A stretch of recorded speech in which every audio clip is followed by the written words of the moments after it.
Alright, so I'm just back from shooting the ultimate review video of the DDPAI Mola E3 Mirror Dashcam.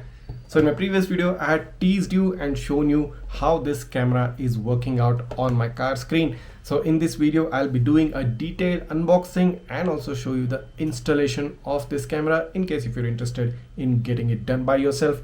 Also for the fact that I'm going to show you how to connect this dash cam to the DDPAI app. I mean, many of you were asking me about the compatibility of the DDPAI app, how well the DDPAI app works out. And last but not the least, I will show you the video samples from both day and night time from both front and the rear cameras. So this is an all-in-one, all you need to know video before you buy the DDPAI Mola E3 dashcam. Also do note that as announced in one of my previous videos, I'll be doing a free giveaway pretty soon, and in case if you want to stand a chance to win that free giveaway for yourself, you need to go ahead and follow me on my Facebook page and the Instagram page of Travel Tech as well. The links you can find that in the description below. So put on your seatbelts, grab on some popcorn and get ready for the ultimate review of the DDPAI Mola E3. You're watching Travel Tech and let's get started.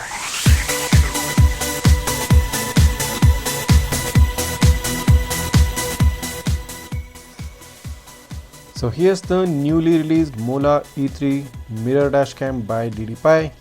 Well, you must say it comes in a very nice packaging. You have this soft cladding right on top so that to prevent any sort of a damage. So at first you get this E3 user guide. So any one of you who is interested in taking a deep look at all the specifications, at all the details of the dash camera, you can go through this user guide. Let's keep this here. So let's straight away take a look at the newly released, newly updated Mola E3 Mirror Dashcam. So here is the dashcam, feels quite premium to hold. You have these straps put on the cardboard box as well, so you need to remove the straps in order to get rid of this cardboard. So let's just remove this. The cardboard box is now removed and you have just the mirror dashcam. So this is a screen protector given on top, so you need to remove this before starting to use the actual dashcam. So at the back you have again some sort of a cladding at the 2 points where there are 2 hooks. This probably must be a speaker. You have the camera, which sort of resembles what we just saw previously in the 70mm S500. It is rotatable and similar kind of a design, although I must say the rotating mechanism is pretty hard and it's not like very smooth and easy to move about. Also you can extend this mirror dashcam in the same way which we just saw in the 70mm S500. So on top now you get a Type-C port, a AV in port for the rear camera, a micro SD card slot and a GPS slot. At the back you have the reset port as well. Then on the bottom you have dual mics and the power button. So let me just turn around and show you that. So 2 slots for mic and a power button at the bottom. So it's a very slim and sleek design, and it will be very interesting to see how this dash camera performs. There's nothing else inside the box except you get this silica gel packet inside. So let's jump in and take a look at what else is given in this mini cardboard box. So a lot of stuff here. Let's first begin with the reverse camera. This is the waterproof rear's camera. That's what DDPAI claims. It's supposed to be waterproof. You have this prominent DDPAI branding on the reverse camera as well. You have the screen guard for the lens which you need to remove, and you have the metal mount, but interestingly there is no 3M sticker pre-attached to it. You need to attach it later on. There are holes for screw attachment. Then you have this reverse camera cable with a 4-pin connector as shown here. Let's keep this. So the stickers are provided in a separate packet. You have, as you can see, a screw here and a 3M sticker. Also you get a separate packet with another extra spare sticker, 2 sticker packets and 1 single screw. Okay, so here is the car charger by DDPAI, and interestingly it has only a single USB port, and the small hole, it must be a LED light. So DDPAI branding on one side of the car charger. So this is the front camera power cable. As you can see, this is a Type A USB port and the Type-C port is hidden inside. So here you go. It's an L-shaped connector with a Type-C port at the other end. So this is the front cam cable. You have this 3.5mm jack, that is the AV in port for the rear camera which plugs in into the front cam, and you have the 4-pin socket for the 4-pin port of the rear camera. So connector A plugs in into the connector B and you're good to go. So in the rear camera you also get this backup signal wire. So as you can see, this red cable, or should I say a pink cable, is the backup signal. So you need to connect this to your car's tail light in order for the dash cam to recognize that you have put the reverse camera. So along with that you have this wiring crowbar or wiring installation tool. Alright, you have the reverse camera cable with the backup signal cable pre-attached. You have the front camera power cable. You have two packets with two individual separate stickers and a screw inside. You have this wiring installation tool. You have the waterproof rear camera. You have this single USB port car charger. You have the user guide and the budget rear view dash cam, the Mola E3. So before installing the dash cam, insert a compatible micro SD card into the SD card slot. Then loosen both the rubber straps on the back and place the dash cam on the pre-existing rear view mirror. Pull the rubber straps gently towards the back and fix them on the lower hooks as being shown on the video. Peel off the protective covering from the top of the mirror. Insert the Type-C power cable into its port in the dash cam and hide the wire into the top beading of the car. Plug the other end of the power cable into the car charger and then turn on the engine of the car. Insert the rear camera's 3.5mm port into its socket in the front dash cam. Hide the wire into the beading of the car back again, just like you did with the front camera wire. Unscrew the tail light assembly at the rear of the car. Using a long screwdriver, detach the removable lid from the trunk door of the car. Do it gently so as not to damage the plugs. Pull out the rear tail light assembly. Then take the rear camera power cable and peel the backup signal wire to expose the connecting part. Unplug the socket which connects to the reverse light in the tail light assembly and insert the backup signal wire into the port of the reverse gear light plug. Fix the plug back to its socket with the dashcam wire attached to it. Pass the connector B into the trunk door body towards the center by concealing it within the trunk door. Following that, take the rear camera and pass its connector A wire from the outside of the trunk towards the inside through a hole within the trunk. Once passed inside, plug in the connector A of the dashcam into the connector B of the rear camera power cable and conceal them within the trunk door. Take the sticker pad provided within the box and peel one side to attach to the rear dash camera mount. Peel the other side of the sticker and then attach the rear camera to your required suitable position outside the rear trunk of the car. Tighten the screw on the mount for a proper grip.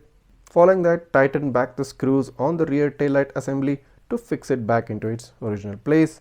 Even fix the lid back onto the rear trunk door by gently hitting on the plugs while they fit into their sockets. Adjust the angle of the rear camera as required while checking it simultaneously on the front dash camera screen. Engage the reverse gear of the car to check for the appearance of the guidelines on the screen. Now the installation of the DDPAI Mola E3 is successfully completed. Okay, so before I begin with anything, I need to show you the most requested feature, that is the DDPAI app and its connection with the DDPAI Mola E3. So let's head into the app section and open up the DDPAI app. So here you go, as you can see, this is the DDPAI app and I'm opening it up on my home screen right now. So let's click on the agree button at the front. So as you can see, this is the main home page of the DDPAI app and it says add new device. Let me just try to reduce the brightness a bit so that you guys can see the things clearly. So here's the add new device button. If I click on this, it opens up a new page and it says in order to search for the dashcam, please open location function. So I need to enable the GPS. I'll just enable the Bluetooth as well. So let's click on to set and then let's just head back to the app. Okay, let's click on the add new device button now.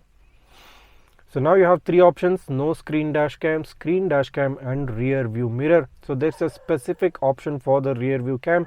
So let's click on that. So now it says turn on Wi-Fi from settings, Wi-Fi on the device. So the Wi-Fi is on now. So let's click on the next button. So now it says keep your phone within 2 meters of the device and connect to the Wi-Fi. And it says the initial password is the numbers 120. So let's click on connect to Wi-Fi. So there is a loading screen and the app has automatically detected the Wi-Fi hotspot of the dash camera and it has already entered the default password by itself as well. So let's click on the connection button. So now at the bottom of the screen you have a connect to device pop-up menu, and let's click on the connect button. So now it's trying to connect to the device, and a successfully connected pop-up notification has come up. So it is safe to say that connecting the DDPAI app is pretty easy, as I just showed you right now. I mean, it's not as difficult and as buggy as some people suggest on the internet. So there's a new pop-up here, and it says, for your privacy, please change the Wi-Fi password from the device settings. Okay, we can change it later. Again a new pop-up, and this says it is detected that your mobile phone can perfectly support H.265 video encoding. The video recorded under this encoding will be clearer. It is recommended to enable this setting. Okay, let's not open it up yet. So there you go. You can see the live streaming from the dash cam being shown on the screen right now. It's right here. So you also have the option to switch to the rear camera. If I click on that, it just switched to the rear camera. So I'll just try to zoom in so that you guys get a better idea. Here you go. So now it is currently streaming the rear camera. If I click on the switch camera button back again, few seconds to load, and it switches to the front camera. On the bottom you have the capture image button and the download button. So if I click on the capture image button, as you just heard, there was an audio notification and it just took an image. If I click on the download button, it goes into the timeline menu, so that I have to drag the timeline to select the particular time from which I want to start downloading the videos. So this is pretty easy. I mean, see, as you can see, it's already playing back the videos from the previously recorded time. So you have this timeline view, you can drag it and select the particular time at which you want to download the video. So let's head into the settings of the app now. So this is very important, and most of you guys will really like this content. So first of all, you have the speaker volume options. So you can drag the bar all the way down and take it up all the way up. So it also gives the audio notification to show you the kind of volume you have set. Then you have the switching tone. So this is the first tone which the dash cam provides. When you turn it on every time, you can enable or disable it completely. Then you have the dash cam installation guide, you can turn it off. Then you have the rear lens screen rotate up and down, rear lens screen flip left and right. So these two options are important for the rear camera in case you have installed the rear camera in an inverted manner. So you have the H.265 video encoding option here. So as you just saw in the previous pop-up message, you can enable or disable it based on if your smartphone supports it or not. Then you have the recording resolution option. So if we click on that, you have two options here, 2K, that is 1440p, that is quad HD, or you have the option to record the video in 1080p as well. So if I click on 1080p, the video gets selected in the 1080p. As you can see, the red marker has come to the 1080p option now. So let me just try and focus it up. Yes. So let's click back to the 1440p resolution. Heading back to the main menu. Then you have the microphone recording. That is basically the mic. You can enable or disable it. Then you have the date watermark, which you can enable or disable to be shown on the video or not. Then you have the duration of the videos associated with photos captured. So create related video clip with a preset length when taking a photo. So it also creates a preset video clip which is related to the any photograph which you take, and you can set the time duration for it, either a 10-second video, 20-second, 30-second, or you can completely turn it off. So there you go, I've turned it off completely. Then you have the adjust collision sensitivity. So you can select the collision sensitivity in case of driving and in case of parking monitoring as well. So two distinctive options are present. That's a good thing. In case of driving, you have a wide range of options starting from high, middle and low, close and custom. So I'll just set it at low for now, but of course this you can set this according to your preference. And if you head into the parking monitoring, you have the same set of options which it was previously. So a wide range of sensitivity options for the G sensor are present for both driving and parking monitoring settings in order to record whenever there is a collision. Then you have the shutdown setting, wherein it shows automatic shutdown 15 minutes after parking. So this is suitable for vehicles with cigarette lighter kept power on after engine was cut and vehicle was locked. Then following that, you have the general management, which is the dashcam Wi-Fi name. You can change the Wi-Fi password. You can manage the dashcam storage, and then following that you have about device. If you head into the about device, it gives the details about the dashcam, the model number, the SN code, the version number and all that. So currently it is DDPAI E3. Then following in the last you have an option of deleting the device. So let me just go down a bit more. So as you can see now, you have the option to completely delete the device from the DDPAI app. So let's head back to the main home screen. So here's the Mola E3 dashcam currently streaming from the rear camera. And if I just touch on the display, you get all these pop-up menus. You get this menu on the left, on the right and the bottom. So on the left you have this up and down drag menu, wherein if you can slide the bar, the camera will focus on the area where you are dragging the bar. So if you need to see the top view, you can drag it to the top. If you want to see the bottom view, you can drag it to the bottom. At the middle, it stays at the middle. In a similar way, you can increase or decrease the brightness of the display using this particular bar at the right side. So all the way down for night specifically, so all the way up for daytime. Then you have the album option and the front camera option. So there's an interesting way to swap between cameras. If you just swipe on the screen from the right to the left, it switches to the front camera. If you swipe from the left to the right, it switches to the rear camera. Interestingly, I haven't found a way to see both the camera views at the same time as I could see in the 70mm S500. You can either see any one thing. So swiping from the left again, it shows you the album section wherein you can see the video playback, the emergency file recorded and the snapshot file.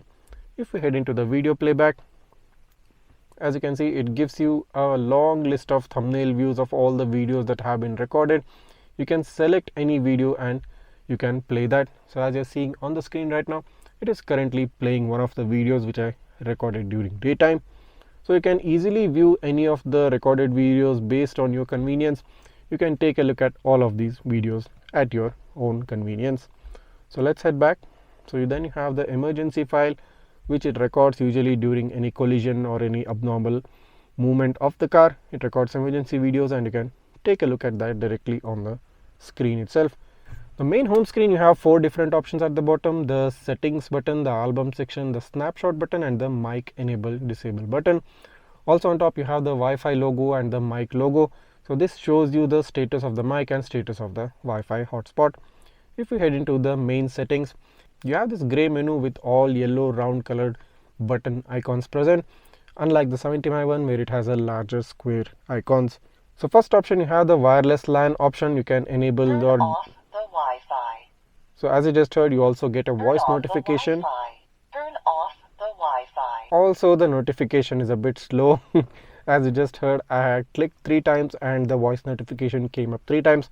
I think there's probably a way to turn it off. Then you have the mic option. So if I click on that, audio recording on. So there you go, the voice notification came in. Audio recording off. And if you turn off the mic, you get a specific voice notification. And the volume setting, you can select it as high, medium or completely turn it off. Well, I'll just completely turn it off because I can't keep hearing those notifications. Then you have the brightness option, low, medium or high. Then you have the screen on time. Then you can set the screen for either to be on only for 30 seconds. You can set it to be on for 60 seconds or you can set it to be on at 180 seconds or you can completely turn it on. Then you have the collision sensitivity, low, medium, mid, high and high, same as what we saw in the app. Then you have the reverse camera flip option. So if you click on that, it takes you to the reverse camera view, which is a good thing. Otherwise you wouldn't know what's happening on the reverse camera image. If you click on the flip image left right, the image flips to the left right, and you can also flip it up and down just in case if you have installed the reverse camera in a upside down manner. Then you have the rear view adjust. If we click on that, you can drag the screen up and down, that's all, but you cannot drag or move about the guidelines. These guidelines are pretty much fixed and you have to manage with that.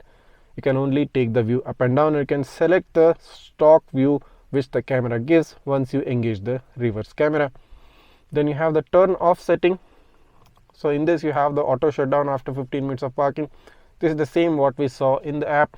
This specifically for those vehicles whose cigarette lighter is powered on even after parking the vehicle. So let's head back. Then you have the storage format option. So in this you have the option to delete or format the SD card. So that's a good option here. Then you have the reset option. You can reset the system to its factory state. Then you have the app manual. So you have this QR code for downloading the DDPAI app on both iOS and Android. Then you have the about option, wherein it gives all the technical details. This is what we just saw in the app. So that's it. These were the settings option present within the Mola E3. And also do note that when you enter settings, the dash camera won't be recording, and it gives a specific display notification saying that it is not recording. And as soon as I hit on the back button and move to the camera view, it gives the recording option right here. So if I head into the settings and if I set the screen time for 30 seconds, so let's just see what happens after 30 seconds.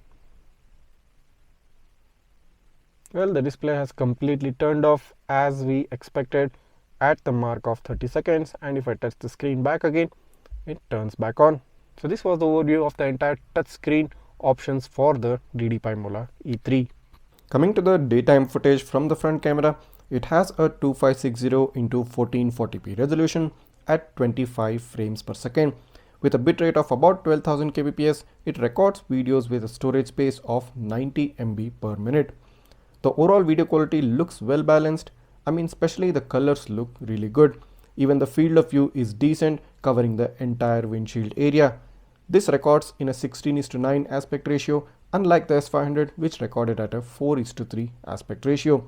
Even though the frame rate is limited at 25 fps, the video doesn't look jagged and is good enough for the price of less than 10,000 rupees. Moving on to the night sample from the front camera, it provides a well balanced footage, much brighter than what I initially expected. Although DDPAI has not mentioned the specific sensor used in this, it does seem to provide good night visibility and clarity. But this is not a Starvis 2 sensor, hence the number plate readability under the direct glare of headlights will be limited. But for the price of 10,000, I'm not complaining at the video quality it is currently providing. Coming to the rear camera sample during daytime, you can actually make out that it's much better compared to most of the rear cameras which we have seen till date. As with the front, the rear camera too gives a 25 frames per second, but at a full HD resolution of 1920 x 1080. It has a bitrate of about 5800 kbps and a file size of about 42 MB per minute. The contrast and saturation are good enough for a rear camera, although it looks mildly overexposed. Now another point to note is that I forgot to flip the rear camera video via the dash cam before recording this footage. Hence all the number plates and signboards will look flipped in this. You can easily correct it via the on-screen dashcam settings as shown previously in the video. The night footage looks surprisingly good with higher contrast levels than expected. The number plate readability is good at a close range, and even though the camera catches a lot of glare from the car headlights, especially at a higher distance, the noise levels in the video are significantly lesser. For the price of 10,000 rupees, I think it's doing a fabulous job. The overall video footage is good enough to be used as evidence whenever any need arises. So you might be wondering, where did the number plate readability go? Well, I haven't shown the number plate readability as I've shown in many of my previous dashcam videos, specifically because I'll be doing another video, a separate detailed video quality review of the Mola E3, wherein I will show you the detailed number plate readability as well. This video by itself has become so long, you must be pretty bored by the end of it. So I decided not to put in that part, but of course you can see the overall video quality of the E3 and you can more or less decide if this is the right dash camera for you. So coming at a price of 9,999 rupees, I definitely think this is a value for money product. The only one small thing which I expected from this camera is to have a built-in GPS. I mean, that would have been the cherry on top. Nevertheless, it still does a good job at what it does, and it's a complete value for money dashcam. So if you are interested in purchasing this dashcam, the link to purchase it is provided in the description below. So just head down, click on the description, go ahead and purchase it. If you have any doubts or queries, do write that down in the comments and I'll try to get back to you as soon as possible. Also, as a reminder, I will be conducting a free giveaway contest pretty soon on my Facebook page and on the Instagram page of Travel Tech. So you need to make sure that you're following me on my Facebook page and Instagram page, and the links to those pages are also provided in the description below. Why waste a really good chance to win a free giveaway. So if this video has helped you out in giving you the right kind of information, make sure to go ahead and hit that subscribe button of my channel right now and smash that like button. Also, don't forget to hit the bell icon so that you get notified each time I upload a new video. Many more interesting videos are lined up in the future. I don't want you guys to miss any of those. Thanks for watching and see you in the next one.